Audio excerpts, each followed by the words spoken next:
오늘 어둠 속의 보화 감추어진 재물인데 이사야 45장 3절 같이 봅시다.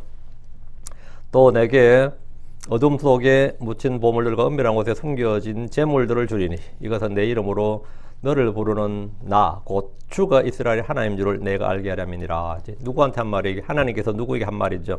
1절에 나오죠. 주가 자신의 기름 부음 받은 자 곧 고레스에 같이 말하노라 나오죠. 이건 하나님께서 고레스에게 한 말입니다. 고레스에게 한 말인데 2절, 3절, 1절, 2절, 3절 쭉 하는데 이런 걸 준대. 어쨌든 주는데 목적이 뭐예요? 3절에 주리니 다음에 이것은 내 이름으로 너를 부르는 나 곧 주가 이스라엘 하나님인 줄을 내가 알게 하려면이라 했죠. 하나님께서 보물을 왜 주시는 거예요? 예. 내가 하나님인 줄 알게 하려 합니다. 이거요. 고레스는 페르시아 사람이잖아요. 페르시아는 조로아스터교예요. 페르시아는 조로아스터교죠. 근데 그들에게 뭡니까? 하나님을 알게 해준다 이거요. 다음 4절 내 종 야곱을 위하고 내가 택한 자 이스라엘을 위해 심지어 너를 내 이름을 불렀나니 너는 나를 알지 못하였을지라도 내가 내게 이름을 주었노라 했죠. 그래서 이게 고레스가 태어나기 150년 전에 이사야를 통해서 준 말씀이에요. 고레스가 왕이 딱 되었을 때 유대인들이 딱 들고 간 게 이거였다 그래요. 당신의 이름이 여기 있다 이렇게. 고레스가 얼마나 놀랐겠어요. 당신이 태어나기 150년 전에 이미 이 성경에 당신의 이름이 있는데 이 하나님 하실 당신 이름을 불렀다고. 그러면서 왜 3절에는 내가 하나님인 줄 이스라엘 하나님인 줄 알게 하고 4절은 내 종 야곱을 위해 내가 택한 자 이스라엘을 위해서 내가 너를 불렀단 말이죠. 이스라엘 위해서 뭘 해야 되는 거죠. 그 이스라엘 포로를 해방시켜주고 70년 포로기를 이제 끝마치고 성전을 짓게 해주고 바벨론이 탈취한 모든 그 예루살렘의 보물들을 돌려주고 뭐 이런 게 전부 다 하는 일이 이제 이 고레스가 할 일이었죠. 그래서 고레스는 이스라엘 사람들이 얼마나 고마운 존재였는지 이스라엘의 목자라고 불렸어요. 그래서 주님께서 물론 나의 목자라고 하는 장면이 나는데 그 고레스는 뭐 그런 이방왕이었죠. 이방왕이었죠. 네. 오늘 어둠 속에 보아 감추어진 재물이었습니다. 오늘이 2025년이죠. 2025년 첫날인데 주의 백성이 첫 열매를 주께 드리듯이 우리는 새해 첫날 함께 모여 경배와 기도를 주께 드리게 모입니다. 유대인들은 출애굽한 그 달을 매년 첫 달로 삼았습니다. 그러나 우리는 날과 달과 절기를 중히 여기거나 지키지 않습니다. 구약의 율법 아래 있던 사람들에게는 지켜야 할 날들이 있었습니다. 매주 안식일을 지켰고 7명절이 있었고 안식년과 희년이 있었습니다. 그러나 신약에서는 그런 게 없습니다. 우리는 세상의 초등 원리 아래 있지 않습니다. 이 교회에서 매년 첫날 집회로 모이는 것은 율법이나 교회 전통이나 규례에 따른 것이 아닙니다. 주의 첫날에 집회를 하듯이 새해 첫날에 그냥 집회를 갖는 겁니다. 원래 첫날 전할 말씀은 내가 어둠의 보물들과 은밀한 곳에 감추어진 재물들을 주리니 이겁니다. 어둠의 보물들, 은밀한 곳에 감추어진 재물들은 같은 말을 다른 표현으로 반복한 겁니다. 같은 말을 중복이니까 이제 표현을 다르게 한 거죠. 그러니까 같은 말입니다. 어둠의 보물들이 내가 어둠의 보물들과 은밀한 곳에 감춰진 재물들 이게 두 개가 다른 게 아니고 내가 어둠의 보물들 곧 은밀한 곳에 감춰진 재물들을 주리니 이래야 되는 거죠. 내가 어둠의 보물들 곧 은밀한 곳에 감춰진 재물들을 내게 주리니. 그래서 이제 같은 말이 반복될 때는 표현을 달리하는 거죠. 성경에 이런 게 굉장히 많습니다. 어둠의 보물이 은밀한 곳에 감춰진 재물이 됩니다. 이것은 주께서 페르시아의 고레스 왕에 주신 말씀입니다. 하나님은 예언자 이사야를 통해서 고레스가 태어나기 150년 전에 그의 이름과 그가 해야 할 일을 말씀해 주시고 기록해 두셨습니다. 성경에 그 이름이 기록된 이방인이자 이교도인 한 왕이 고레스입니다. 고레스가 바벨론을 정복하고 왕이 되었을 때 그곳에 있던 유대인들이 이사야 45장 1절을 딱 펴서 그의 이름을 보여주었다고 합니다. 이사야 45장 1절 주께서 그분의 기름 부음 받은 자 고레스에게 이같이 말씀하시니라. 주님께서 이렇게 말씀하신다. 고레스에게 이렇게 말씀하신다잖아요. 고레스가 그 말 딱 봤을 때 어때요? 아무리 이방인 이교도의 왕이라도 깜짝 놀라죠. 그 유대인들이 고레스한테 성경을 펴서 보여줬고 나중에 알렉산더한테 성경을 펴서 보여줬다 그래. 다니엘서를. 그래가지고 당신이 여기 나온다 이렇게. 그래가지고 알렉산더도 유대인들에 대해서 유대교를 박해하거나 그런 걸 전혀 안 했어요. 예. 이거 보통이 아니다 이 말이죠. 근데 알렉산더 이름이 딱 안 나오잖아요. 알렉산더라는 이름이 실명으로 딱 안 나오는데 고레스는 뭡니까? 이름이 딱 나오잖아요. 사이러스 이렇게 그죠? 이름이 딱 나오죠. 예. 실명이 딱 나오니까 이건 하나님의 말씀이죠. 그 고레스가 같이 말씀하신 일이 이거 당신에게 하신 말씀이다. 이렇게 딱 나온 거예요. 그 당신이 할 일이 이거다 이거죠. 고레스가 성경에 기록된 그의 이름을 보고 얼마나 놀랐을지 한번 생각해 보십시오. 거기는 그의 이름과 그가 할 일이 기록되어 있었습니다. 그리고 하나님이 그에게 주신 선물이 있습니다. 이사야 45장 3절 4절입니다. 그리고 내가 내게 어둠의 보물들과 은밀한 곳에 감추어진 재물들을 주리니 이는 내가 너를 내 이름으로 부른 주 곧 이스라엘의 하나님인 줄 내가 알게 하려 함이라. 이는 나의 종 야곱과 나의 택한 자 이스라엘을 위함이니 내가 심지어 내 이름으로 너를 불렀으며 내가 비록 나를 알지 못하였을지라도 이교도요. 그러니까 모르죠. 유대인이면 주님을 알죠. 내가 비록 나를 알지 못하였을지라도 내가 내게 이름을 주었노라. 하나님께서 고레스에게 어둠의 보물들과 은밀한 곳에 감추어진 재물들 주신 이유가 있습니다. 하나님의 모든 선물에는 그 목적과 이유가 있습니다. 우리에게 주님이 영적 선물을 주신 것은 뭡니까? 이유가 있다고, 목적이 있다고. 왜 줬어요? 영적 선물, spiritual gift라고 하죠. 영적 선물 왜 줬느냐고. 섬기라고 주신 겁니다. 주를 섬기고 성도를 섬기고 약한 자들 돕고 돌보고 섬기도록 주셨습니다. 교회를 세우라고 주신 겁니다. 풍성의 열매를 맺으라고 주신 겁니다. 각 사람 주께 받은 선물을 그 용도와 목적에 맞게 사용해야 됩니다. 이게 신약으로 한다. 베드로전 4장 10절 보시죠. 예.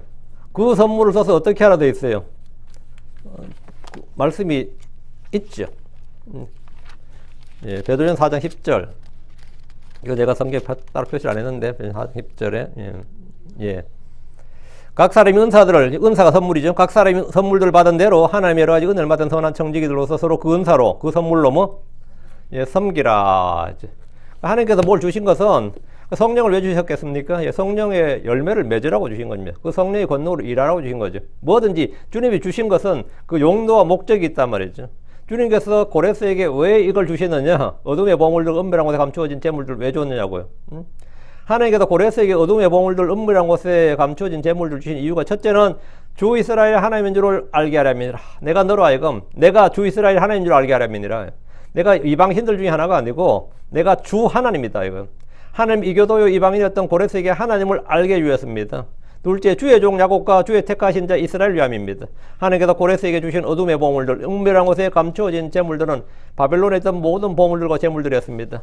이 바벨론에 재물이 얼마나 많았을지 여러분 상상을 하시면 돼요. 그냥 바벨론이 최초의 제국입니다. 그냥 관대한 제국이 아니라 그냥 모든 이교도들, 이방인들을 자기도 뭐 갈 때 저거니까 싹쓸이했어요. 그 지방, 그 고대 근동 지역을 싹쓸이했다고. 그러면 약탈물이 어느 정도 같아요? 그냥 다 가져오는 거죠. 어느 정도 약탈했냐면 예루살렘에 있는 성전에 있는 기물들까지 싹을 다 끌고 갔단 말이죠. 그 정도로 그냥 가져갔으니까 바벨론의 그 보물 창고는 어느 정도, 그 재화가 어느 정도겠어요. 근데 고레스는 격렬한 싸움 끝에 바벨론을 무너뜨린 게 아니에요. 어느 날 갑자기 무너뜨려서 왕궁을 점령해 버렸기 때문에 피해가 없었습니다. 거의 피해가. 그러니까 재물은 뭡니까? 그대로 그냥 다 차지해 버린 거예요. 그대로 고레스는. 그 당시에 고레스가 얻었던 보물들과 재물들은 그동안 바벨론이 제국을 건설하면서 얻은 모든 것을 그대로 얻은 겁니다. 그 중에서 유대에서 가져온 보물들도 많이 있었습니다. 고레스는 그것을 다시 돌려주고 예루살렘으로 가져가서 성전을 건축하도록 했습니다. 그는 페르시아의 왕이었지만 원하는 자는 누구나 이스라엘로 돌아가라는 자유의 포고령을 내렸습니다. 이때 페르시아가 돈이 얼마나 많았는지는요, 역사에 나옵니다. 그 증거가 뭔지 아세요? 노예들한테 일을 시키고 다 일당을 줬어요. 노예들에게 일당을 준 유일한 나라가 페르시아입니다. 노예들을 공짜로 부려먹지 않고 먹을 거를 줄 정도가 아니라 다 돈을 지급했다고, 페이를 다 했다고. 왜 그렇게 했겠어요? 돈이 남아도 오니까 그런 거죠. 돈이 남아도 오니까. 그 정도로 돈이 많았다고. 그는 페르시아의 왕이었지만 원하는 자는 누구나 이스라엘로 돌아가라는 자유의 포고령을 내렸단 말이에요. 그런 성경을 통해서 그에게 이것들을 주신 분이 주 하나님, 주 이스라엘의 하나님이신 것을 알았습니다. 그래서 그는 이스라엘의 귀환과 성전 건축을 명령했습니다. 하나님 고레스에 대해서 이사야 44장 28절에 그는 나의 목자라, 그가 나의 기뻐하는 모든 걸 행하리라. 그는 뭐라? 나의 목자라. 그러죠. 그는 나의 목자라. 고레스에 대하여 말하기를 그는 내 목자라. 그가 내가 기뻐하는 모든 걸 행하리라. 그가 나의 기뻐하는 모든 걸 행하리라. 그게 고레스가 나의 목자라고. 하나님 주시는 어둠의 보물 감추어진 재물이란 우리가 본래 가지고 있지 않는 것들이, 우리가 본래 가지고 있지 않는 것들, 우리가 알지 못했던 것들입니다. 그럼 바빌론에 있는 수많은 보물들보다 주 하나님을 알게 된 것이 그가 평생에서 얻은 가장 큰 보물이었습니다. 바빌론에 엄청난 보물 창고를 털은 것도 엄청난 거지만 사실은 그걸 통해서 뭘 한 거예요? 바빌론, 야, 내가 바빌론 정복에서 얻은 최고의 보물은 뭐였다? 이 큰 페르시아 제국을 건설했던 것도 그것도 뭐 하나님의 은혜지만 그것도 복이지만 정말은 뭐 하나님을 알게 됐다 이거예요. 주 이스라엘의 하나님을 알게 된 거예요. 그리고 주의 뜻대로 포로 귀환과 성전 건축을 명령함으로 주의 일을 한 것이 그의 재물이었습니다. 이것이 그의 보화, 그의 보물이고 그의 재물이었다고. 사람이 땅에서 하나님의 뜻을 향할 때 그는 하늘에 보물을 쌓게 됩니다. 내가 지금 보지는 못하지만 나의 보물, 나의 유업, 나의 보상, 나의 거처가 저 하늘에 있습니다. 나는 지금 보지 못하지만 나의 보물이, 나의 유업이 뭐? 저 하늘에 있다고요. 주를 안 사람들, 주를 믿고 주의 뜻을 행한 사람들은 저 하늘에 나를 위해 마련된 보상과 왕관이 있습니다. 이것이 바로 주님이 성도들에 주시는 보물이고 재물입니다. 하나님이 고레스에게 어둠의 보물 감추어진 재물을 주셨듯이 히스기야도 그런 혜택을 받은 그런 사람 중에 하나입니다. 히스기야 때는 국가 재정이 파탄 지경이었습니다. 국가 재정이 거의 파산 지경이었어요.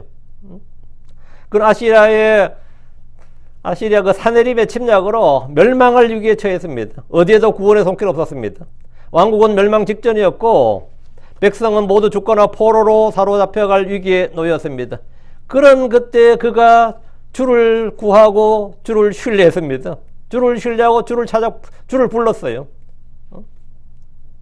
그 주를 찾고 주를 구하고 주를 부른, 그 주를 신뢰함으로 주를 구하고 주를 찾고 주를 부른 사람에게는 주님이 뭘 주신다? 어둠의 보물 감추어진 재물을 주신다 이거예요.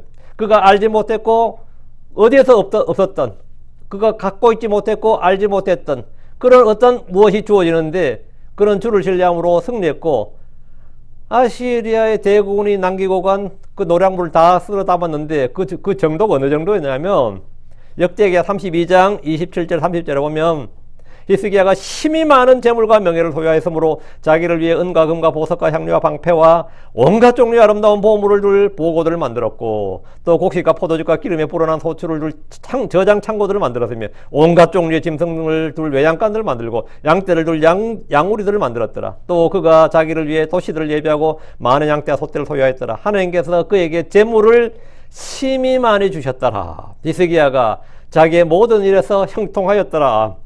복 터진 거죠. 파산 직전에 히스기야가 어떻게 된 거예요?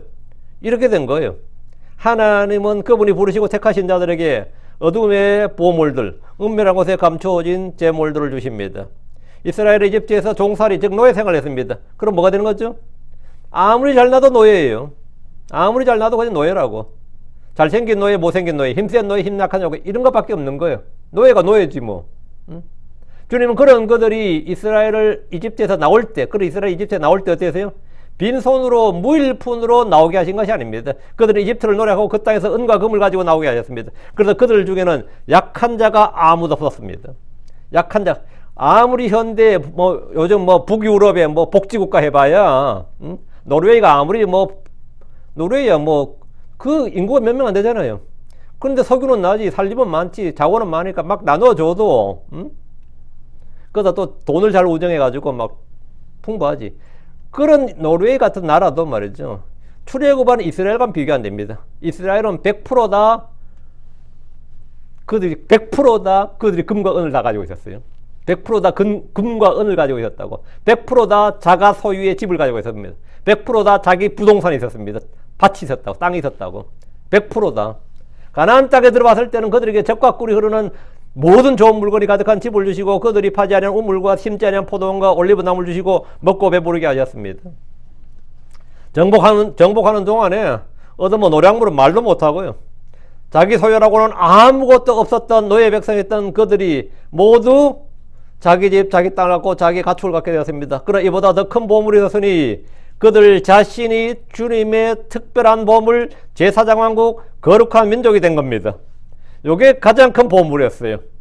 그들이 정말 뭐 은과 금을 뭐 땅을 뭐 받은 것도 큰 보물이, 밭을 받은 것도 큰 보물이지만 하나님께서 내가 너를 특별한 사람으로 만들어줄게. 그러면 내가 특별한 사람이 돼. 그럼 내가 이방인들과 이교도들과는 뭔가 다른 something이 되는 거죠. 뭔가 다른 something 스페셜이 되는 거라고. 하나님, 내가 너를 특별한 뭘로 만들어주마. 그거 뭐가 되는 거죠? 차별, 내하고 근본적으로 차별이 나잖아요. 그게 뭐냐? 출애굽기 19장 5절 6절입니다. 출애굽기 19장 5절 6절. 그러므로 이제 만일 너희가 참으로 내 목소리에 순종하려 하고 내 언약을 지키면 그때 너희는 내게 모든 백성들보다 뛰어난 특별한 보물이 되리라. 그때 너희는 내게 모든 백성들보다 뛰어난 특별한 백성이 되리라. 가나안 족속을 말고 뭐 유럽이든 뭐 아프리카든 저 위에 어느 나라든 간에 어느 나라 사람들과 달리 뭡니까? 내게 모든 백성들보다 뛰어난 특별한 보물이 되리라. 뛰어난 하나님께 내게 나를 이렇게 만들어 주시면 뭐 내가 모든 사람들보다 뛰어난 특별한 뭐가 되게 해주겠다. 그러면 뭐가 되냐? 그 사람은 이런 약속을 받았다면 뭐 정말 더 이상 소원이 없겠다지.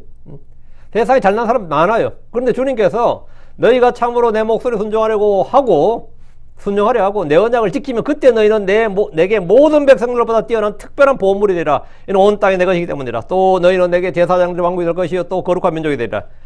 이것들이 내가 이스라엘 자손들에게 고할 말들이니라. 자, 너희들이 이제 하나님을 소유한 백성, 하나님의 백성이 된다 이거예요. 하나님의 법을 갖고 하나님의 약속을 갖고 하나님이 주신 뭘 갖는 그런 백성이 된다 이거예요. 백성이 된다 이거. 이것은 돈이나 집이나 땅이나 어떤 재물이나 보물보다 훨씬 큰 것이었습니다. 이게 훨씬 큰 것이었어요. 하나님을 알게 되고 그분의 소유가 된다는 거예요. 이스라엘은 주의 목소리에 순종하고 그분의 언약을 지키기만 하면 땅의 모든 백성들보다 더 뛰어난 특별한 보물이 됩니다. 제사장들의 왕국이 되고 거룩한 민족이 됩니다. 이들은 존재 자체가 다른 그런 뛰어난 특별한 사람이 된다는 겁니다. 그러나 이스라엘 사람이야 이 한마디로 그냥 모든 게 잠잠해지는 거예요. 나 유대인이야 이 한마디로 다 잠잠해진다고. 모든 백성들 가운데서 이 세상에 뭐 수백 수천의 민족이 있어도 저 유대인이에요 이 한마디로 그냥 다 뭡니까? 저 사람 유대인이야. 그걸로 끝이야. 예, 그건 특별한 보물이다 말이야. 존재 자체가 다른.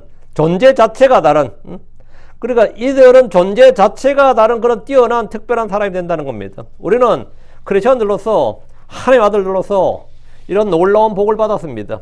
뭐 이스라엘은 골라치고 우리는 베전서 2장 9절 그러나 너희는 선택받은 세대요 왕가의 제사장이요 거룩한 민족이요 특별한 백성이니라. 이것은 너희를 어둠에서 불러내어 그분의 놀라운 비단으로 들어가게 한 분께 대한 찬양을 너희가 보여주게 하려 하심이니라. 모든 것은 이유가 있다 그랬죠. 목적이 있다 그랬어요. 이건 왜? 하나님께 우리는 찬양을 너희가 보여주게 하려 하시면 하나님에 대한 찬양을 너희가 보여주게 하려 하심이니라 이거예요. 우리는 선택받은 세대고 왕가의 제사장이고 거룩한 민족이고 특별한 백성입니다. 예수를 믿었을 때 내가 예수를 믿었을 때 말이죠. 내가 하나의 백성이 되었다 말이에요. 이것이 정체성이고 신분입니다. 우리는 특별한 백성이다. 특별한 백성이다. 니 뭐 별난 사람이냐? 니가 뭔데 그러면 나 특별한 사람이야. 니가 뭔데? 니까지 게 뭔데? 니가 뭔데? 그럴 때 뭐라 하죠? 니가 뭐 달라? 우리가 뭐가 다른데? 달라. 나 특별한 사람이야. 응? 나 특별한 거룩한 민족의 특별한 백성이라고. 나 선택받은 세대고 왕가의 제사장의 거룩한 민족의 특별한 백성이라. 놀고 있네. 그래도 난 특별한 백성이야. 놀고 있네. 네가 뭐가 다른데? 나 특별한 백성이야. 나 특별한 백성이라고. 응? 나 독특한 민족, 독특한 특별한 백성이라고. 나 유니크한 특별한. 응? 나는 너희가 다르다고. 이것이 우리의 정체성이고 신분인데 우리 이 세상에 살지만 차원이 다른 뭐예요? 종류가 다른 종류의 특별한 백성 지와 신분을 갖게 됩니다. 우리는 새 사람, 새로운 창조물, 하나님 아들이신 예수 그리스도 같은 형상, 같은 열매 종류가 됩니다. 한마디로 종류가 다르다 이거. 종류가 이것은 종의 변화를 말합니다. 종이 다른 사람입니다 이거. 니하고 나하고 똑같이 보이지? 아니야, 틀려. 이게 아주 반상의 법도를 따지는데 나는 양반 인상론 그런 차원이 아니에요. 종이 다르다고. 야고보서 1장 18절. 이게 우리에게 주어진 뭐다? 보물, 재물이에요. 야고보서 1장 18절. 그분 자신의 뜻에 따라 그분께서 우리를 진리의 말씀으로 낳으셨도다. 이것은 우리가 그분의 창조물들 중에 첫 열매들의 한 종류가 되게 하려 하심이니라. 한 종류가, 첫 열매들의 한 종류가 되게 하려 하심이라. 크리스천은 종이 다른 사람이다. 우리는 누구와 같은 과예요? 내가 개하고 친하다고 나는 개과는 아니잖아. 그렇잖아요. 나는 누구와 같은 종이자고? 예수 그리스도와 같은 종. 예수 그리스도와 같은 과 같은 종이다. 우리는 천사들과 하나님, 그 하나님과 같은 뭐다? 하나님과 예수 그리스도와 같은 종이다 말이에요. 그분의 종류, 그분과 같은 종류, 같은 형상, 같은 사람이라고. 우리는 이 세상에는 어둠 가운데 존재하는 보물들입니다. 어둠 속에 존재하는, 어둠 가운데 존재하는 보물들, 감추어진 재물들이 우리는 이 세상에 비치고 땅의 소금입니다. 어둠 속의 보물들, 은밀한 곳에 감추어진 재물들은 사람들의 눈에 보이지 않습니다. 보여도 그들이 알지 못합니다. 알지 못하니까 감추어진 거예요. 크리스천들은 밭에 숨겨진 보물이요 바다 속에 있는 귀한 진주와 같은 자들입니다. 우리는 하나님께서 값주고 사신 소유물입니다.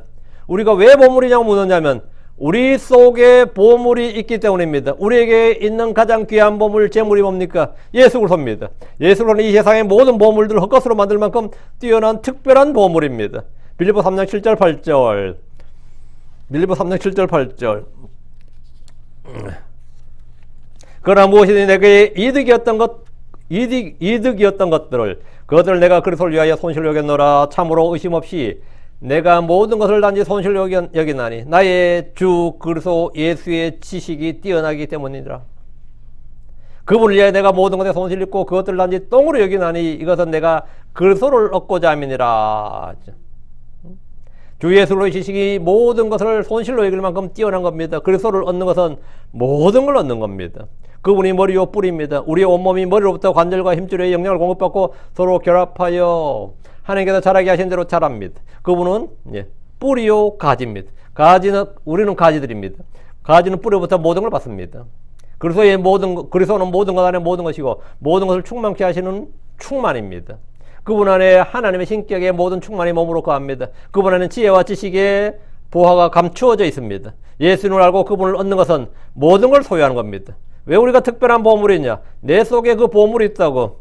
골로새 2장 3절에 있죠. 그분 안에는 지혜와 지식의 모든 보화들이 숨겨져 있느니라. 그분 안에는 지혜와 지식의 모든 보화들이 숨겨져 있느니라. 그 주 예수님이 내 안에 들으면 내가 뭐 특별한 보물인 거죠. 사람이라고 다 같은 사람 아니야. 사람이라고 다 같은 사람 같지. 다 같은 사람 아니에요. 응? 너는 특별한 보물이야. 주님께서 선택한 사람이고 선정된 세대고 왕가의 제사장이고 난 달라. 응? 난 달라. 뭐 육신이야 물론 똑같지만 말이죠. 우리가 그리스도를 얻는 순간 그분 안에 있는 지혜와 지식의 모든 부하들을 얻게 되는 겁니다. 어둠 속의 부하는 우리 속에 계신 그리스도입니다. 이게 그리스도예요. 로마서 8장 10절에 또 만일 그리스도께서 너희 안에 계시면 몸은 죄로 인해 죽은 것이요 그러나 성령은 의로 인해 생명이니라. 만일 그리스도께서 너희 안에 계시면 그리스도가 우리 안에 계시면 우리가 크리스천인 거죠. 그리스도가 내 안에 없으면 나는 크리스천이 아닌 거죠. 그리스도께서는 우리 안에 거하시는 분입니다. 우리 몸은 어둡습니다. 그분은 우리 속에서 등잔불을 밝히십니다. 주 예수님이 우리 안에 계시면 우리의 죄의 몸, 그 사람, 육신, 옛사람은 죽은 겁니다. 그럼 우리 안에 주신 성령은 의로 인해 생명입니다. 성경은 그리스도께서 우리 안에 거하고 계심을 증언하고 있습니다. 고린도서 13장 두 구절 봅니다. 3절 5절. 고린도서 13장 3절 5절. 말씀을 이렇게 자세히 읽고 말씀을 이렇게 음미하고 그렇게 하는 게 그거 뭐냐? 은혜 받는 길이에요. 고린도서 13장 3절. 이는 너희가 그리스도께서 내 안에 말씀하시는 증거를 구하기 때문이니 그분은 너희를 향하여 약하지 아니하시고 오히려 너희 안에서 강하시니라. 그리스도께서 내 안에서 말씀하시는 증거를 구하기 때문에 고린도 성도들은 바울 안에 그리스도가 있는지 없는지를 궁금해했어요. 그리스도 안에 바울 안에서 그리스도께서 사도 바울 안에서 말씀하시는 증거를 구했다고요. 그러니까 사도 바울이 뭐냐면 그분은 너희를 향해 약하지 아니하고 오히려 너희 안에서 강하시니라. 너희는 지금 내 안에 있는 그리스도를 찾는데 너희 안에도 그리스도가 있다며요. 너희 안에 오히려 너희 안에서 그리스도께서 내 안에서 말씀하신 증거를 너희 찾는데 그리스도는 너희 안에서 강하시다. 고린도 교회 성도들은 그리스도께서 사도 바울 안에서 말씀하시는 증거를 구했어요. 그게 뭘까? 근데 사도 바울은 그분은 너희 안에서 강하시니라 이랬습니다. 그분은 사도 바울 안에만 있는 것이 아니고 사도들 안에만 있는 게 아니고 그분의 제자들 안에 있는 게 아니라 모든 성도들 안에 있다는 겁니다. 그리고 말하기를 5절 보시죠. 그리스도가 내 안에 있느냐 없느냐 따지는데 5절 보라고. 너희가 믿음 안에 있는지 너희 자신을 살펴보라. 너희 자신을 입증하라. 너희가 버림받은 자가 아니라면 어찌 예수 그리스도께서 너희 안에 계시는 줄을 너희가 스스로 알지 못하느냐. 너희가 버림받은 자가 아니라면 말이죠. 어찌 예수 그리스도께서 너희 안에 계시는 줄을 너희가 스스로 알지 못하느냐. 예수께서 너희 안에 계신다. 예수께서 너희 안에 계신다고. 그 예수는 강하신 분이다. 이거. 강하시다고. 그리스도가 우리 안에 계신 것을 어떻게 알지 못하느냐? 어떻게 알 수 없느냐 이거죠. 왜 알지 못하느냐? 그럼 사람들은 크리스천이라고 하면서 왜 예수님이 내 안에 계신 줄 알지 못하느냐? 말씀을 알지 못하기 때문입니다. 아니면 말씀을 믿지 못하기 때문에 말씀에 대한 무지와 불신으로 인해서 알지 못하는 겁니다. 아무리 사건 사고가 있고 사실이라도 내가 알지 못할 때 믿지 못할 때 그건 뭐가 되는 거죠? 아무것도 아닌 거예요.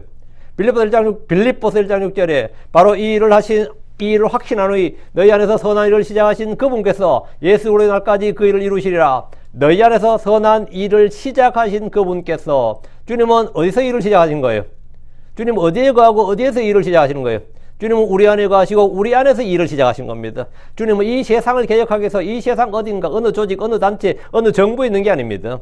주님은 우리 안에서 일을 시작하신 거예요. 우리 안에서 일이 시작되는 겁니다. 주 예수님을 믿는 순간 그분은 우리 안에 들어오셔서 거하시고 우리 안에서 일하십니다. 이것은 분명한 진리입니다. 주 예수님은 우리 안에서 선한 일을 시작하셨고 그 일을 그리스도의 날까지 이루실 겁니다. 그 일을 우리가 하나님의 아들과 하나님께서 우리한테 하신 일이 뭐냐? 우리한테 무슨 일을 하시냐 이거예요. 그 일은 우리가 하나님의 아들의 형상과 일치하는 겁니다. 하나님의 아들의 형상과 정확히 닮는 거 일치하는 거예요. 우리 속에 그리스도가 형성되는 겁니다. 주 예수님 우리 속에 거하시면서 우리 속에서 그 일을 하십니다. 골로새 1장 27절 하나님께서 이방인들 가운데서 이 신비의 영광의 부요함이 무엇인지 그분의 성도들에게 알리려 하시느니라. 주님께서 이방인들 가운데서 그걸 알리려고 하는 게 있어요. 그게 뭐냐? 이 신비는 너희 안에 계신 그리스도 곧 영광의 소망이시니라. 주님께서 우리를 통해서 이방인들 가운데 알리려 하는 게 뭐냐예요. 이 신비는 너희 안에 계신 그리스도 곧 영광의 소망이라. 예수 그리스도의 신비를 예수 그리스도를 알리려 한다 이거예요. 예수 그리스도를 알리려 한다. 이것이 뭐냐? 어둠 속의 보물 감추어진 재물입니다. 이것이 우리가 갖고 있는 어둠 속의 보물 감추어진 재물입니다. 사람들에게는 여전히 이것은 감추어져 있어요.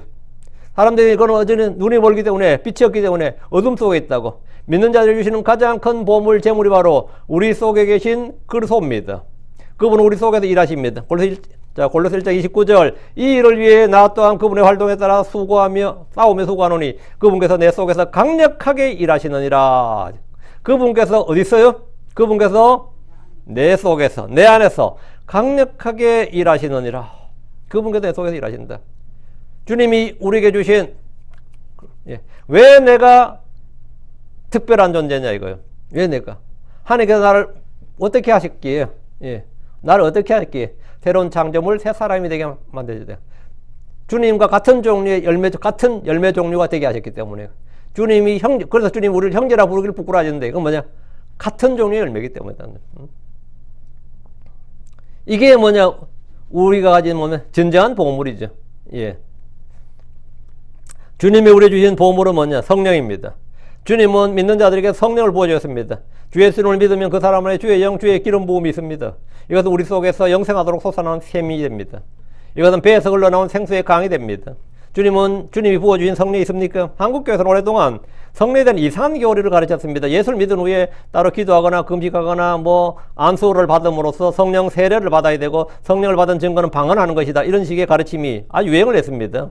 순복음교회를 중심으로 이런 가르침은 거의 모든 교회에서 가르쳐졌고 성도들은 성령을 달라고 부르짖기 시작했고 이것을 성령 세례라 불렀습니다. 그럼 간혹 몇 명이 이제 혀가 꼬이면서 막 이제 방언이 터지거든요. 그럼 난 성령 받았다 그러면 남들 난 왜 안 될까 그러면 또 머리 뒤밀고 또 안수 받고 이러면 또 대고 막 그러거든요. 그런데 이것은 성경의 가르침이 아닙니다. 예수를 믿는 자들이라면 누구나 성령을 받습니다. 요한복음 7장 38절 나를 믿는 자는 성경 기록이 말한 같이 그에 배에서 생수의 강들이 흘러 넘치리라. 나를 믿는 자는 뭐라고요?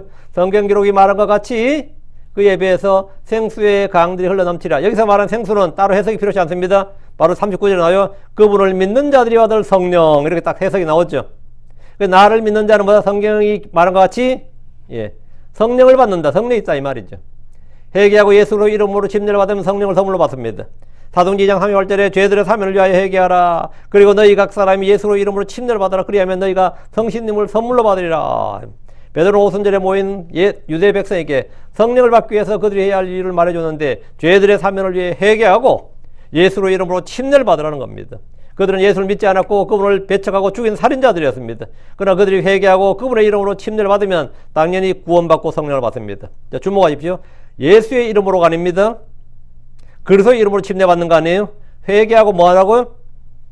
예수 그리스도의 이름으로 침례를 받으라고요. 예수 그리스도의 이름으로 침례를 받는다 이 말은 예수 그리스도의 이름이란 예수가 그 그리스도의 힘을 시인하고 믿고 침례를 받는다 이 말이에요. 예수 이름 침례 받으면 안 돼요. 그리스도 이름 침례 받는 거 아니면 예수 그리스도 이름 침례를 받습니다. 우리가 예수 그리스도란 건 뭐냐? 내가 예수 그리스도를 믿습니다 말. 예수가 그 그리스도를 믿습니다 이 말입니다. 내가 예수 그리스도를 믿는다는 말은 나는 주 예수님을 믿습니다만 예수님이 주이신 것과 그리스도를 믿는다 이 말입니다. 그리스도인 예수님, 예수님이 그 그리스도. 그것이 바로 예수 그리스도를 믿는 거예요. 많은 분들이 예수 믿으라 그러면 예수 믿는 게 뭔데? 예수가 성경에 기록된 예언된 바로 그 그리스도의 힘을 믿는 것. 그것이 바로 예수를 믿는 거예요. 그 예수가 그 그리스도를 믿고 침례 받으면 그 예수 그리스도 이름 침례를 받으면 뭡니까? 구원 받는다고. 회개하고 받으면 물 침례가 구원을 주는 게 아닙니다. 침례는 죄를 제거해 주는 것이 아니라 하나님을 향한 선한 양심의 응답입니다. 왜 침례 받으라고 했느냐? 선한 양심의 응답이라고. 응답을 보이라는 거예요. 응답을. 우리가 시내라 고백해라 하는 것과 똑같은 겁니다. 하나님께서 순종하는 자가 성령을 받습니다. 사도행전 5장 32절에 그리고 우리는 이 일들에 대하여 그분의 증인들이요 또 하나님께서 자신에게 순종하는 자들에게 주신 성신님도 그러하니라. 하나님께서 자신에게 순종하는 자들에게 주신 홀리고스트 성신님 믿었죠. 순종한다는 말은 복음에 순종한다, 믿음에 순종한다 이 말이죠. 회개하고 복을 믿으라, 주 예수를 믿으라는 명령에 순종하는 자들은 하나님께서 그에게 뭘 주신다? 성령을 주신다 이거예요. 성경에 말하기를 잠언 1장 3절 너희는 내 책망을 듣고 돌이키라. 보라 내가 내 영을 너에게 부어줄 것이요 내가 내 말들 너에게 알려주리라. 내 책망을 듣고 돌이키라. 회개하라 이 말이에요. 복음을 듣고 회개하고 주 예수를 믿고 돌이켜서 믿으면 말이죠. 주님 보라 내가 내 영을 너에게 부어줄 것이요 했습니다. 그래 막 방언 밖에서 난리쳐야 성령이 임하는 게 아니고 이렇게 해야 성령이 주어지는 거예요. 이렇게 해야. 나를 믿을 자들, 나를 믿는 자는 성경 기록이 말한 것 같이, 나를 믿는 자는, 예수를 믿는 자는 성경 기록이 말한 것 같이 뭐라? 성령을 받는다고. 죄들의 사면을 해서 회개하고 그리스도 이름 침례를 받으면 당연히 예수로 이름 침례를 받으면 당연히 받죠. 그리고 복음에 순종하는 자, 믿음에 순종하는 자는 당연히 성령을 받습니다. 주의 책망을 듣고 돌이키면 주님께서 보라 내가 내 영을 너에게 부어주리라 한 말씀대로 성령을 받습니다. 그래서 내 안에 성령이 있는지 없는지 모르겠다고 하면 아이씨 뭐 아무리 그렇게 말해도 그래도 모르겠다 그러면 하나님께 구하시면 됩니다. 누가복음 11장 3절에 그러니 너희가 악할지라도 너희 자녀들에게 좋은 선물들을 줄 줄 알거든 하늘에 계신 너희 아버지께서 그분께 구하는 자들에게 성령을 얼마나 더 많이 주시겠느냐. 구하는 자에게 하나님께 주님 저를 성령으로 충만케 해주십시오. 성령의 열매가 나타나게 해주십시오. 성령의 선물들 성령이 나타나시 믿게 해주십시오. 이렇게 구하면 주신다. 얼마나 더 많이 주시겠느냐죠. 우리는 예수를 믿었습니다. 회개하고 그분의 이름으로 침례를 받았습니다. 복음에 순종했습니다. 주께 성령을 주시도록 더 충만하게 주실 것을 늘 구했습니다. 그럼 우리 마음속에 성령을 부어주셨습니다. 성령이 우리 속에 있기 때문에 우리 몸이 주의 성전인 겁니다. 주의 영이 거하지 않으면 우리 몸은 그냥 고깃덩어리입니다. 고깃덩어리예요. 고린도전서 3장 16절에 너희가 하나님의 성전인 것과 하나님 영께서 너희 안에 거하시는 것을 너희가 알지 못하느냐. 당연히 알아야 된다 이거예요. 이건 당연히 알아야 되는 거예요. 크리스천이 된 후에 성령을 체험하고 싶어하는 분들이 꽤 많습니다. 크리스천이 된 후에 성령 체험을 하고 싶어요. 복음서에 예수님 사도행전의 사도들이 보여주는 그런 일들을 내가 한번 해보고 싶은 겁니다. 이걸 초인의지라 그러죠. 초월의지. 나도 남들 병 한번 고쳐주고 싶은 거예요. 남의 병 못 고치면 내 병이라도 한번 고쳐주고, 한번, 그냥 쫙 한번 고치고, 얼마나 좋겠어요. 그런 욕망이 있는 거죠. 그런 욕망이 있는 거예요. 그러나 성령의 능력은 남의 아픈 병을 착착 고쳐주는 데서 성령의 능력이 나타나는 게 아니고요. 성령의 능력은 죄를 이기고 세상을 이기고 마귀를 이기는 데서 드러납니다. 시험을 당할 때 시험을 이기고 고난을 당할 때 고난을 견디고 이기는 데서 진정한 성령의 권능이 드러나는 겁니다. 거기서 성령이 나타나는 거예요. 모든 일에 감사할 수 있고 기뻐할 수 있는 것, 나를 욕하고 미워하는 자들을 위해 기도하고 축복해 줄 수 있고 그런 사람들에서 오래 참을 수 있고 용서해 줄 수 있는 마음, 그런 마음이 내 안에 있는 것, 그것이 바로 성령의 권능입니다. 그것이 내 마음 속에서 성령이 발현되고 있는 거예요. 성령의 나타나심이 바로 그렇게 나타나는 겁니다. 어떤 사람을 향해서 어떤 일에 대해서 내가 오래 참고 견딜 수가 있어. 전에 같아서 팍팍 칠 일들이 이제는 뭐 그냥 다 참고 견딜 수가 있고, 나에 대한 모독, 나에 대한 뭐 이게 예전 같으면 진짜 내가 배로 갚아준다, 대로 받고 뭐 말로 갚아준다 그런 말 하죠. 그런 게 아니라 내가 마치 죽은 자처럼 뭐 그런 데서 아무렇지도 않게 그냥 참고 견디고 이길 수 있단 말이죠. 그게 내 안에 뭐가 역사하는 거죠? 성령이 강력하게 일하고 권능이 일하는 역사예요. 그게 증거라고. 내 안에 주의 영이 있기 때문에 나는 그리스도의 제사장이고 영적인 제사장입니다. 그리스도의 영이 없으면 그는 크리스천이 아닙니다. 로마서 8장 9절에 만일 어떤 사람에게 그리스도의 영이 없으면 그는 그분의 사람이 아니니라 했습니다. 여러분이 그리스도인입니까? 그렇다면 여러분 안에 성령이 있습니다. 이것은 주께서 주신 보물입니다. 이것이야말로 가장 큰 재물입니다. 고린도서 4장 7절에 나오죠. 한번 보죠. 고린도서 4장 7절. 우리 속에 있는 보물, 우리 속에 있는 어둠 속의 보화 감추어진 재물이 뭐냐. 고린도서 4장 7절. 그러나 우리는 이 보화를, 여기 언더라인, 그러나 우리는 이 보화를 질그릇들 안에 가지고 있나니. 그러나 우리는 이 보화를, but we have this treasure. this treasure. 이 this treasure 뭐, 이 보화를 우리가 갖고 있다. we have, 우리는 가지고 있다잖아요. 우리는 이 보화를 질그릇들 안에 가지고 있나니. 이것은 권능의 뛰어남이 하나님께서 나며 우리에게서 나지 아니하게 하려면이라. 이 보화를 질그릇 안에 가지고 있다. 이 보화. 우리는 아까 보화가 뭐라서 주 예수님이, 예수 그리스도가 우리 안에 계신 그리스도가 보화고, 그다음 뭐든 성령이 보화다 이거예요. 보화다. 주를 믿는 각 사람은 그 몸 안에 이 보화들을 가지고 있습니다. 그래서 예수 안에는 지식과 지혜의 모든 보화가 감춰져 있다 그랬죠. 여기서 이 보화, 이 성령에서 뭐가 난다? 권능이 나옵니다. 여기서 지혜가 나옵니다. 여기서 가장 좋은 것들이 나와요. 하나님 우리에게 주신 보물, 우리에게 주신 보물. 이거 뭐냐? 감춰진 보물, 어둠 속의 보화 감춰진 재물 뭐냐? 주의 말씀입니다. 하나님의 말씀은 우리의 영이 먹어야 될 양식이고 마셔야 할 음료입니다. 성경은 사람이 빵으로만 살 것이 아니라 하나님 위에서 나오는 모든 말씀으로 살 것이니라 하셨습니다. 이것은 전적으로 사실입니다. 우리는 하나님의 말씀으로 태어났고 하나님의 말씀으로 자라나고 하나님의 말씀으로 강건하게 됩니다. 주의 말씀을 먹으면 그것이 내게 기쁨과 마음의 즐거움이 됩니다. 하나님의 말씀 우리를 더러움에서 씻어주는 물입니다. 말씀 우리의 마음과 영을 뜨겁게 해주는 불입니다.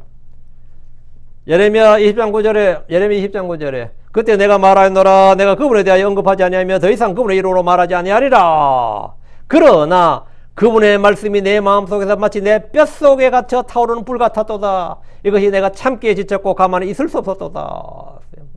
그분의 말씀이 내 마음속에서 마치 내 뼛속에서 갇혀 타오르는 불 같았도다.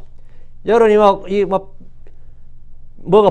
불이 붙었어. 근데 이게 지금 나이 드는데 이게 갇혀 있어, 불이. 그럼 어떻게 해야 돼요? 깨뜨려야 되죠. 안에서 활활 타고 있단 말이죠. 내 뼛속에 갇혀 타오르는 불 같았도다. 이에 내가 참기에 지쳤고 가만히 있을 수 없었다. 주의 말씀을 듣고 믿을 때, 그 말씀을 깨달을 때, 그 말씀은 마음속에 내 영을 뜨겁게 태우는, 뜨겁게 하는 뜨겁게 불타오릅니다. 그래서 예레미야 3장 29절에 내 말이 불같지 아니하냐 주가 말하노라. 또 바위를 산산조각 부수는 새망치 같지 아니하냐. 내 말이 불같지 아니하냐 했습니다. 주의 말씀으로서 내 영이 뜨겁게 되고 내 마음이 뜨겁게 되면 당연히 뜨거운 기도가 나오고 뜨겁게 사랑하게 되는 겁니다. 주의 말씀은 귀한 보물이지만 많은 이들에게는 어둠 속에 감추어진 보물 같아서 그 가치를 알지 못합니다. 어떤 사람은 두꺼운 성경책이 낮잠 잘 때 베개로 좋더라고 합니다. 그거 들어서 베개로 하고, 어떤 사람은 라면 국물 쓸 때 할 때 냄비로 받쳐 쓰는 사람도 있습니다. 저 위에 선반에 올릴 때 성경책 몇 권 올려놓고 집에 성경책이 많아 올 집은 하면서는 스태프로 쓰는 사람도 있고, 많은 골동품들이 그 가치를 아는 사람이 나타날 때까지 빛을 보지 못합니다. 많은 골동품들이. 그 여러분도 뭐 가끔 사연 볼 겁니다. 그러하지 뭐 5불 주고 샀는데 10불 주고 샀는데 나중에 알고 보니까 뭐 경매에서 뭐 몇천만 원에 팔렸다 그런 거 있죠. 언제까지 이것이 어둠 속에 갇혀 있는 거죠? 알아보는 사람이 나타날 때까지입니다. 알아보는 사람이 나타날 때까지, 그 가치를 알 때까지 빛을 보지를 못합니다. 아무리 뭐 있어도 어떤 사람은 뭐 25불짜리 티테이블 샀는데 문양이 좀 독특하더라네. 그런데 25불도 그 사람이 안 줬어요. 그라지 세일할 때 사가지고 5불이 없네 해가지고 20불만 주고 사왔는데 그 어떤 애가 아이폰으로 딱 찍어가지고 문양이 독특해서 문양을 딱 찍어서 봤더니 이 문양이 뭐 몇 색이 무슨 문양과 같다는 이렇게 사진이 이렇게 뜨는 거 있죠, 좀 앱이 있어가지고 이게 진짜인가 싶어가지고 해봤더니만 그게 진품이 돼가지고 뭐 몇천만 불 받았다 뭐 그러겠죠. 왜 그런 것 같아요? 예, 이거 알아보는 사람이 그 사람 알아보지 못했어요. 어쨌든 재수하면 뭡니까? 호기심이라 갖고 한번 그걸 한번 해봤지. 불신자들에게 성경은 소설이나 만화책보다도 무가치합니다. 성도들도 성경을 가지고 다니지만 그 가치를 제대로 아는 이는 극히 적습니다. 주의 말씀은 많은 정금보다 더 사모해야 할 귀한 것입니다. 주의 말씀은 많은 정금보다 더 사모해야 될 것이다 말이죠. 그럼 여러분한테 성경 가질래 금 가질래 그럼 여러분 성경 가지게 금 가지게 돼요. 금 가지. 팔아서 성경 사면 되는데 그죠? 성경 몇 권도 살 수 있는데. 근데 이 성도들이 말이죠. 이게 이 의식이 있느냐는 거예요. 이 보물에 대한 가치, 이 성경의 이 보물에 대한 진정 가치, 값을 매길 수 있느냐는 거예요. 시편 19편 10절. 값을 매길 수 있으면 손도 못 대게 합니다, 함부로. 진짜 귀한 것들 보면 말이죠. 애들 그 근처 가지도 못하게 해요. 예. 귀한 거니까. 귀한 거니까. 시편 19편 10절에 그것들은 금보다 참으로 많은 정금보다 더 열망해야 할 것들이며 또 꿀과 벌집 꿀보다 더 다니라. 그것들은 금보다 참으로 많은 정금보다 더 열망해야 될 것들이다 이거예요. 시편 119편 12절 주의 입의 법이 내게는 수천의 금은보다 더 나으니이다. 주의 입의 법이 내게는 수천의 금은보다 더 나으니이다. 사람들은 금을 얻기 위해서, 금이 뭐죠? 돈이죠. 금이 돈이에요. 황금, 금이 뭐냐? 쇠금자라 그러죠. 돈금자예요. 모든 게 다 이 돈으로 해석하면 다 해석이 돼요. 이 세상 돌아가는 거는. 사람들은 금을 얻기 위해서 모든 수고를 아끼지 않습니다. 심지어 누군가를 죽여서라도 갖고자 하는 것이 금입니다. 죽여서라도 갖고자 하는 것. 그러나 금보다 더 귀한 것이 있으니 주의 말씀입니다. 시편 119편 127절 그러므로 내가 주의 명령들을 금보다 더 사랑하오니 참으로 정금보다 더 사랑하나이다. 자, 이런 사람이 몇이나 있겠어요? 이 가치를 알면 뭐 더 사랑하고 안 하고 할 것도 없어요. 그냥 자동이지. 아무리 이게 새 돈이고 이게 아무리 더러운 돈이라도 그건 가치가 10원짜리고 100원짜리는 10배 차이에요. 100원짜리 5원짜리 5배 차이죠. 응? 그 돈이 더럽고 안 더럽고 중요한 게 아닙니다. 종이지폐가 아무리 더럽고 한쪽이 막 찢어지고 막 난리쳐도 그건 어찌하면 지폐는 지폐예요. 그 가치가 변하지 않습니다. 마치 가치가 변하잖아요. 왜? 내가 그 가치를 아니까 그걸 갖는 거예요. 그 가치가 아니까 그 가치가 돈에 대한 인식이 딱 생기면 애들은 다 돈에 눈을 딱 뜨면 어릴 때부터 뭡니까? 돈을 딱 챙긴다고. 왜 챙길 것 같아요? 돈을 돈으로 보는 거예요, 이제부터. 그걸 그냥 단순히 물질로 보는 게 아니라 돈을 돈으로 본다고. 내가 성경을 보는 거야. 성경을 하나님의 말씀으로 본다. 그때부터 성경의 가치는 확 달라지는 겁니다. 성경의 가치가 그때부터 확 달라진다고. 확 달라진다요. 내 마음속에 그것에 대한 가치가 확 달라질 때 모든 것은 대하는 태도가 확 달라집니다. 내 마음속에 가치가 달라지면 대하는 태도가 확 달라져요. 저 인간이 아무것도 아닌 인간으로 봤던데 알고 보니까 엄청난 놈이다 하면 어떻게 대하는 태도가 확 달라집니다. 대하는 태도가 확 달라져요. 그건 당연한 겁니다. 무엇이든지 누구든지 다 그래요. 뭐든지. 금보다 더 귀한 것이 있으니 주의 말씀입니다. 여러분 금을 어떻게 대합니까? 여러분 금덩어리 있으면 어떻게 대할 것 같아요? 어떻게 대하냐 한번 생각해 보세요. 뭐 여러분은 금고 속에 보관하겠지만 저는 금을 사본 적이 없어가지고. 시편 119편 127절 그러므로 내가 주의 명령들을 금보다 더 사랑하오니 참으로 정금보다 더 사랑하나이다.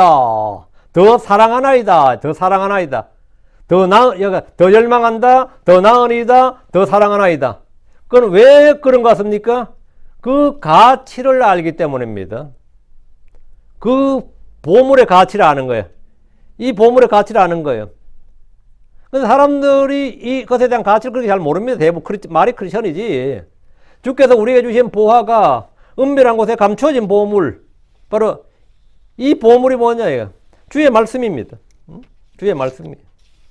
주의 말씀은 복을 줍니다. 주의 말씀은 생명을 줍니다. 주의 말씀은 힘을 줍니다. 주의 말씀은 위로를 줍니다. 주의 말씀이 우리 마음속에서 선한 열매, 의의 열매, 성령의 열매를 맺게 합니다. 주의 말씀이 빛을 줍니다. 주의 말씀은 우리를 강건하게 합니다. 주의 말씀은 우리의 방향, 우리 인생의 방향, 라이프 디렉션을 딱 정해줍니다. 지도해줍니다. 주의 말씀이 주는 것들은 너무나 많습니다. 주의 말씀이 주는 게 너무나 많아요. 주의 말씀은 내게 필요한 음식보다 더 귀한 것입니다. 사람들이 열심히 일하는 것도 다 먹고 살기 위해서입니다. 빵이 없으면 전쟁을 해서라도 양식을 약탈해 와야 됩니다. 약탈 경제라는 게 다른 거 아니에요. 우리 지역에 빵이 없어요. 근데 농촌은 뭐 날씨는 춥고 농촌은 농사질 땅이 아니야. 그럼 뭐 해야 되죠? 여기 우리 터전이긴 하지만 전쟁하러 가는 겁니다. 그게 몽골 민족이고 그런 게 다 그런 겁니다. 그 약탈 어떻게 이 나라 경제가 유대느냐? 전쟁으로 유대해요. 그 약탈 경제예요. 그래서 어느 나라 정부나 경제 문제, 즉 식량 문제를 해결하지 못하면 망합니다. 어느 가정이나 식탁에 빵이 없으면 그 집 박살납니다. 식탁에 빵이 없으면 부부간에 이혼해요. 부부간에 뭐 이혼한다 할 때 다른 거 없습니다. 제일 큰 문제가 돈을 못 버네? 돈을 못 벌면 어떻게 될 것 같아요? 예. 내가 벌지 그럴 것 같아요? 안 됩니다. 이혼을 합니다. 그리고 가족은 서로 원수가 되어서 싸우거나 흩어집니다. 왜? 양식이란 게 그런 겁니다. 빵이란 게 그런 거. 양식이 그 무엇보다 중요하기 때문입니다. 그런데 그 양식보다 더 중요한 게 주의 말씀이다. 더 귀한 것이 주의 말씀이라고. 그 주의 말씀의 가치가 세상에 음식보다 더 중요한 게 있을 수 있나? 사람이 먹고 살아야 되는데. 그보다 더 중요한 게 있을 수 있냐고. 욥기 3장 12절. 내가 그분의 입술의 명령에서 뒤로 돌아가지 아니하였느니라. 나는 내게 필요한 음식보다 그분의 입의 말씀들을 더 귀히 여겼도다. 시편 119편 103절에 주의 말씀들이 내 입맛에 어찌 그리 달콤한 주 참으로 내 입에 꿀보다 더 달콤하니이다. 이것이 뭐죠? 이 말씀의 가치죠. 그것이 뭐냐? 우리에게 어둠 속에 보아 감추어진 재물이다. 하나님 주신 보물은 다 하나님의 지혜입니다. 자, 우리가 이런 보물을 갖고 있는데 제일 약점이 뭐냐? 쓸 줄을 모르네. 내가 제일 황당한 케이스가 말이죠. 어리석은 자에게 천문학적인 돈을 줘. 그럼 자살행위, 그 사람 죽이는 겁니다. 그 사람 죽이는 거예요. 여러분이 생각할 때, 미국도 마찬가지, 한국도 마찬가지인데, 어느 나라, 대부분 나라들은 복권을 발행합니다. 로또 말이죠. 복권을 당첨된, 많은 당첨된 사람이 제일 먼저 하는 일이 여러분 뭐라고 생각합니까? 이거는 조사에 직접 나왔는데, 그 다 추적해서 나온 이 조사 결과가 있어요. 뭐 집을 산다, 뭐 빚을 갚는다, 다 보통 그러잖아요. 이 돈으로 뭐 하실 겁니까? 하면 먼저 모기를 다 갚아버린다. 다음 집을 산다. 뭐 애들 뭐 한다. 뭐 좀 누구가 좀 나누겠다. 뭐 이렇게 쭉 말하잖아요. 제일 많이 하는 일이 뭘 같아요? 이혼입니다. 이혼이에요. 예. 아닐 것 같아요? 결혼 안 하는데 물어요. 시간 만들지. 반생기였던 것 같아. 결혼 한 사람한테 물으면 난리 나고. 1,000만 불이 생겨서 뭐 할 것 같아? 할 것 같지? 이혼이에요. 이거는 내 이야기가 아니고, 이건 다 조사해야 한 거예요. 쫙 좀 추려보니까 이혼 안 한 집이 거의 없더라는 겁니다. 이혼 안 한 집이 거의 없더라. 노벨상 탄 사람이 뭐 할 것 같아요? 그 상 받았어. 여러분이 맥도날드 보죠. 맥도날드 사장이 본래 남의 저걸 해가지고 저 사람이 사업을 일구는 사람이거든요. 맥도날드가 상장했을 때 제일 먼저 한 일이 뭐라 했더니 집에 와서 이혼한 겁니다. 자기 와이프하고 이혼을 했어요. 딱 이혼장에서 당신 아무래도 이제 내가 사장이고 이거 하는데 좀 아닐 것 같지 않냐고 이혼해. 고생은 함께 해도 영광은 함께 못 나눈다고. 진짜 영광은 함께 나눠야 돼야 진정한 저거죠. 응? 인간이라는 게 보면 뭐 그런 겁니다. 그런 게. 뭐냐. 이 돈이 많아도 돈을 쓸 줄 아는, 그걸 운용할 줄 아는 지혜가 없으면 그거 아무것도 아닌 겁니다. 그냥 뭐 사기당하고 뭐 죽고 뭐 이런 거죠. 누구한테 돈 많다는 소리 있어봐요. 파리떼처럼 덤벼들죠. 그래서 왜 그렇게 스포츠 선수들이나 연예인들이 그렇게 많이 벌었다가 그렇게 쫄딱 많은 사람이 많은지 아시겠죠? 하도 덤벼들거든요. 그 뜯어먹을 사람들이. 근데 사람들은 운동만 하고 저것만 했기 때문에 이 돈을 운용할 줄을 모른다고. 한국 사람들은 경제 문명이 많아요. 저도 일종의 금융 문명인데 왜? 어릴 때부터 맨날 뭐 돈을 나쁜 것처럼 가르치는 엄청 챙기면서 보니까 이 경제 지식을 안 가르치는 거예요. 청렴한 것처럼 참 미친 청렴이 뭐 미덕이고 청렴이 뭐 한 것처럼 가르쳐 버리는 거예요. 너무 애들한테 뭐 돈 있고 하지 말았는데 그러면 안 되죠. 자, 그러니까 진짜 중요한 게 뭐냐? 그 내가 이게 내 안에 계신 그리스도, 내 안에 계신 뭐 성령, 이 주의 말씀, 오케이, 다 오케이. 그럼 이것을 뭐 하려면 뭐가 필요하죠? 지혜가 필요하지. 이 하나님의 지혜가 필요하다고. 하나님의 지혜는 어둠 속에 감추어진 보물같이 감추어진 지혜입니다. 감추어진 지혜. 자, 고린도서 2장 7절 보시죠. 고린도서 2장 7절. 예. 그러나 우리는 여기 벗이 나오죠. 그러나 우리는 신비 속에 있는 하나님의 지혜, 여기 언더라인. 신비 속에 있는 하나님의 지혜 곧 감추어진 지혜를 말하노니. 여기 하나님의 지혜 곧 감추어진 지혜를 말하노니. 무슨 지혜? 하나님의 지혜 곧 감추어진 지혜. 하나님의 지혜는 세상 사람들이랑 어리석은 것처럼 보인다고요. 감추어진 거예요. 하나님의 지혜는 감추어진 지혜라고. 이 지혜는 하나님께서 우리의 영광을 위하여 세상이 생기기 전에 정하신 것이라. 올해는 한국이나 중국이나 일본같이 동아시아 국가들에서는 무슨 을사년 푸른 뱀의 해라 그러더라고. 푸른 뱀의 해라. 무슨 또 이상한. 뱀을 지혜의 상징으로 보는 민족들이 많습니다. 뱀을 지혜의 상징으로. 그래서 말하는 뱀의 지혜는 무슨 지혜입니까? 이 세상 지혜, 육신의 지혜, 땅에 속한 지혜, 마귀의 지혜입니다. 성경에서 뱀은 옛뱀, 사탄, 마귀라고 불립니다. 성경에는 두 가지 종류의 지혜가 나오죠. 위로부터 난 지혜와 땅에 속한 지혜입니다. 야고보 3장 15, 17절. 이 지혜는 위로부터 내려온 것이 아니요. 이 지혜는 위로부터 내려온 것이 아니요. 도리어 땅에 속한 것이니 관능적이고 마귀적이니라. 이는 시기와 다툼이 있는 곳, 거기에는 혼란과 모든 악한 일이 있기 때문이라. 그러나 위로부터 난 지혜는 첫째 순수하고 다음으로 화평하며 부드럽고 부탁을 잘 들어주며 자비와 선한 열매로 충만하고 편파적이지 않으며 윗선이 없느니라. 여러분, 위로부터 난 지혜는 하고 15절은 이제 위로부터 내려온 것이 아니요. 두 가지 지혜가 있죠.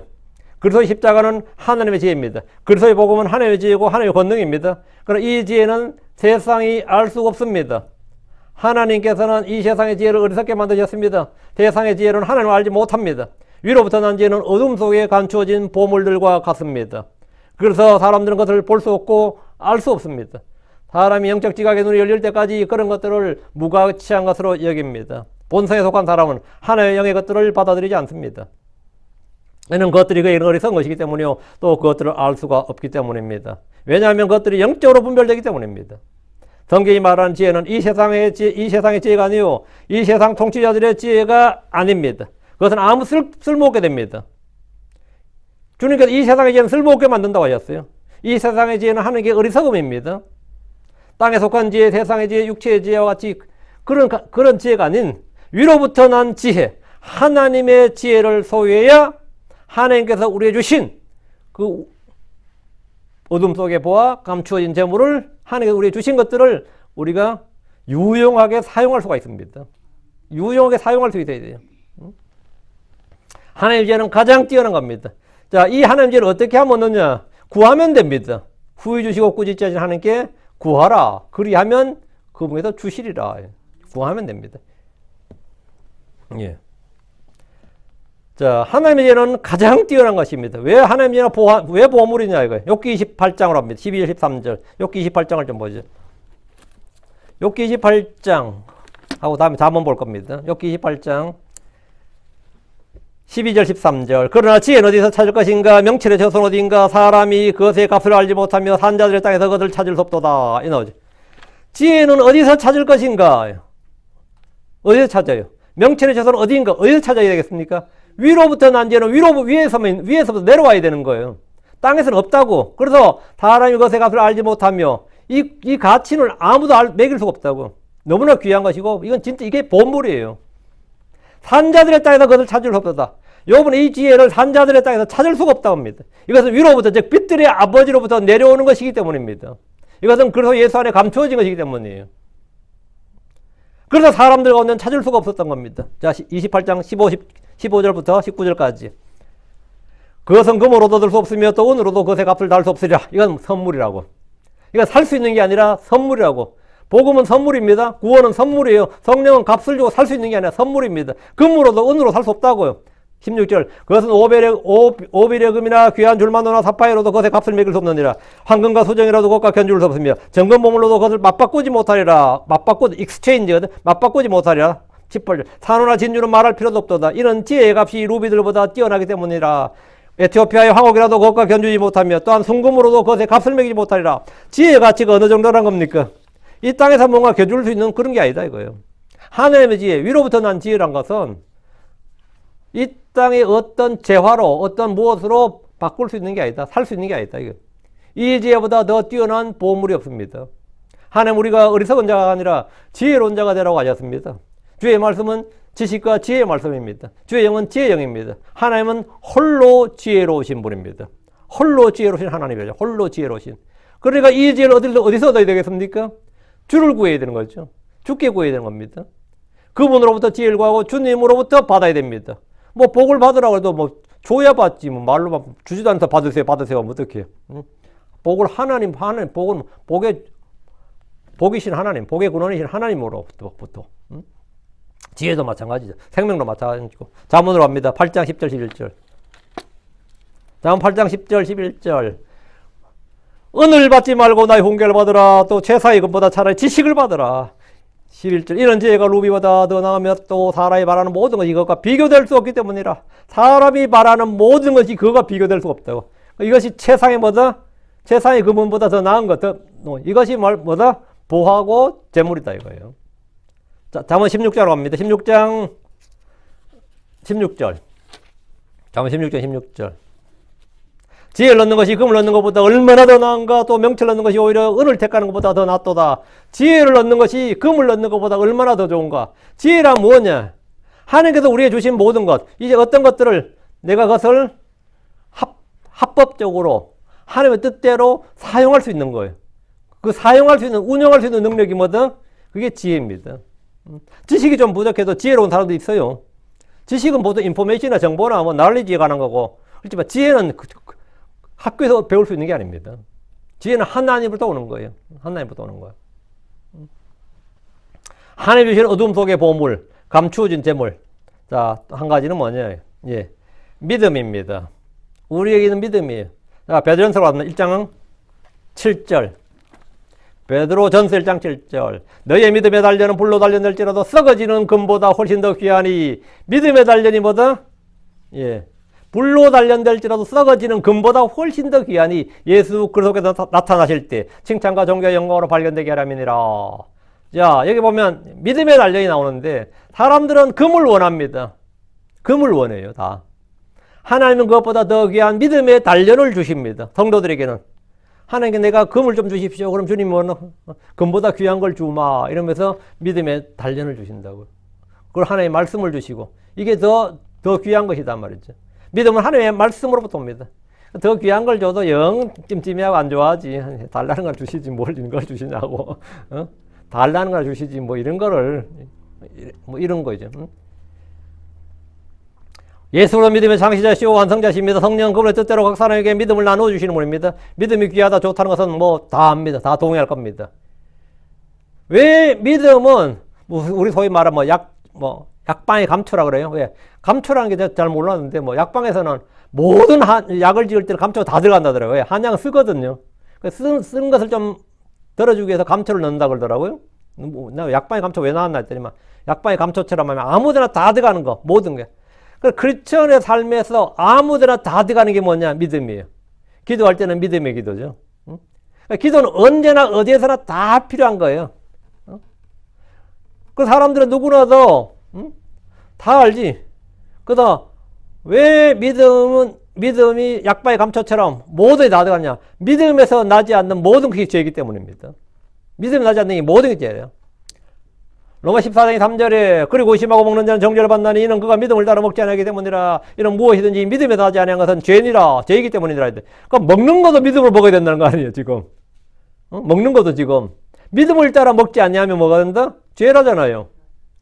그리고 기도할 때도 믿음의 기도를 해야 되고 먹을 때도 믿음으로 먹어야 되고 말할 때도 믿음으로 말해야 되고 살 때도 의인은 믿음으로 살리라 해야 되고 믿음으로 살아야 되고 걸을 때도 뭐 우리는 눈으로 보는 것도 걷지 않고 뭐 믿음으로 걸어야 되고 믿음으로 소망하고 믿음으로 견디고 믿음으로 승리하고 믿음으로 거절하고 믿음으로 축복. 믿음으로 세상을 거절하죠. 죄를 거절. 믿음으로 거절하고 믿음으로 축복하고 믿음으로 약속을 기다리고 믿음으로 안 들어가는 것도 있어요. 다 믿음을 통해 하면 믿음으로지. By faith, through faith지. 믿음에 의해 믿음으로 말미암아 믿음을 통해서지. 우리 믿음을 통해 깨닫고 믿음으로 다 믿음으로요. 믿음으로 모든 것에 믿음이 필요합니다. 소망도 뭐 믿음으로 믿음의 소망이에요. 믿음으로 기다리는 거죠. 인내도 뭐 믿음으로 인내하는 겁니다. 오래 참는 것도 믿음으로 참는 거예요. 모든 것에 믿음이 필요해요.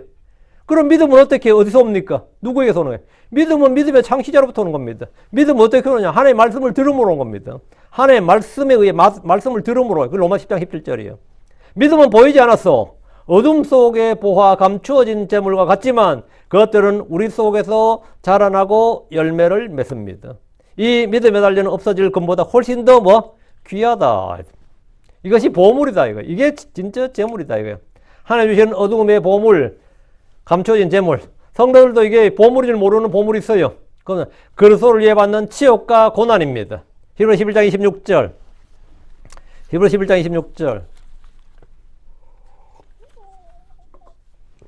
그리스도의 치욕을 이집트에 있는 보화들보다 더 큰 재물 여겼느니라. 이는 그가 주께서 보상의 보답을 존중하였기 때문이라. 이제 모세 이야기인데 그리스도의 치욕을 이집트에 있는 보화들보다 더 큰 재물 여겼느니라. 모세는 파라오의 아들이었어요. 파라오의 딸의 아들이었다고요. 그렇죠? 왕자였다고 한마디로. 근데 그리스도의 치욕을 이집트의 보화들보다 더 큰 재물 여겼다 이거예요. 내가 세상에서 성공하고 뭐 권세를 얻고 유명해지고 이런 것보다 내가 이집트에서 왕을 하는 것보다 그리스도의 치욕을 더 귀한 것을 여겼다. 더 큰 재물로 여겼다. 재물. 오늘 감추어진 재물을 냈죠. 이건 감추어진 재물입니다. 이는 그가 주께서 보상의 보답을 존중하기 때문이라. 그리스도의 치욕이 이집트에 있는 보화들보다 더 큰 재물입니다. 그리스도로 인해 받는 그 치욕이 이집트에 있는 금은 보화보다 권력보다 명성보다 뭐 더 큰 재물이라고. 그래 이것은 대부분의 사람들에게는 감추어진 재물입니다. 의로 인해 고난을 받고 있습니까? 예수님의 이름으로 인해서 욕을 먹습니까? 그것은 인생의 패배자가 되거나 실패자가 된다는 뜻이 아닙니다. 하늘의 보물과 재물을 쌓고 있는 겁니다. 마태복음 5장 10절 12절.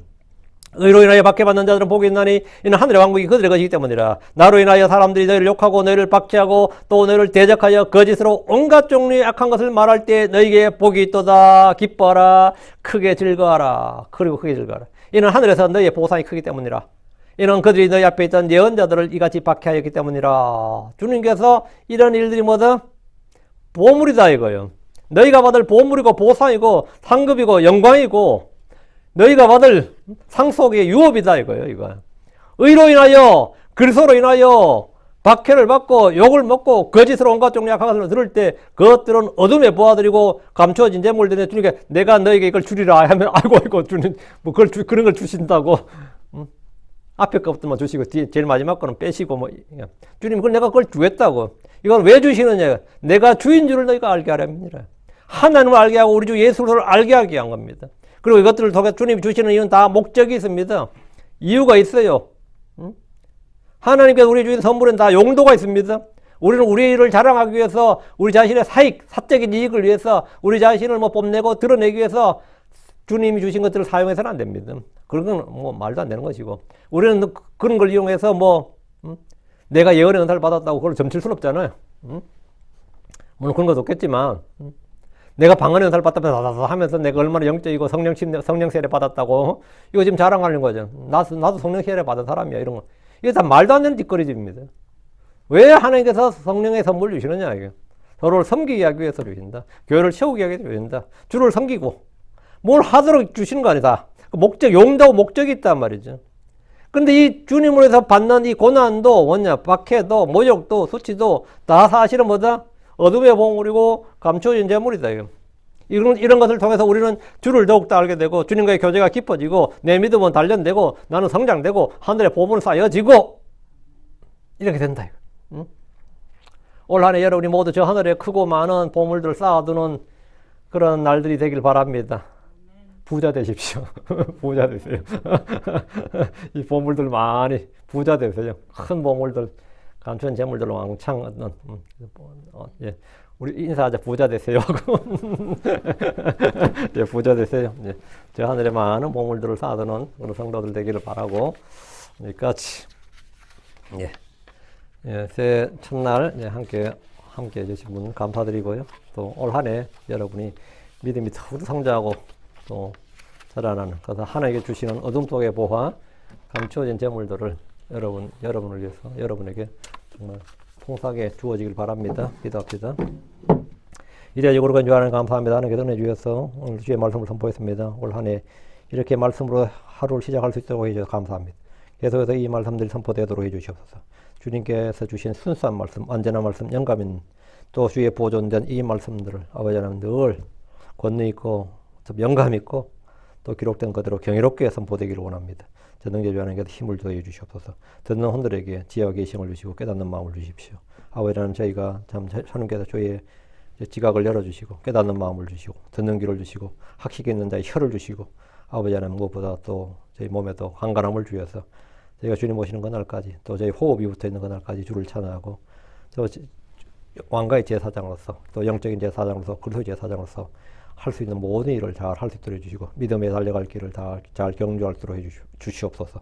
이 세상에 저희가 휘둘리지 않게 하시고 아버지는 세상에 동조하지 아니하고 또 오염되지 않도록 도우시며 아버지는 저희가 거룩하게 분리되고 무엇보다 저희가 하나님 참으로 우리가 새 사람 예수 그리스도 새 사람 또 속 사람 또 그리스도 안에서 새로운 창조물로 빚어져 싸우니 아버지 저희가 이 다른 사람들로서 뭔가 정말 다른 사람 또 뭔가 특별한 백성으로서 그런 것들을 드러내 보일 수 있기를 원합니다. 아버지 하나님 저희가 믿음을 드러내 보이고 사랑을 드러내 보이고 우리 주 예수 그리스도의 그 신격과 권능과 그분의 위대하심을 또 그분의 영광을 온 세상에 선포할 수 있고 나타내 보여줄 수 있는 그런 성도들이 되도록 도와주시옵소서. 저희가 말로만 성도가 아니라 정말 선한 행위로서 또 의의 열매들로서 성령의 풍성한 열매들로서 또 아버지 하나님 저희가 이 삶에서 보여주는 그 모든 행위들로서 주님을 드러낼 수 있기를 원합니다. 전능자주 하나님께서 은혜 베풀어 주시고 특별히 이 말씀 집내교의 모든 성도들이 그런 믿음의 증인들이 되도록 해주시옵소서.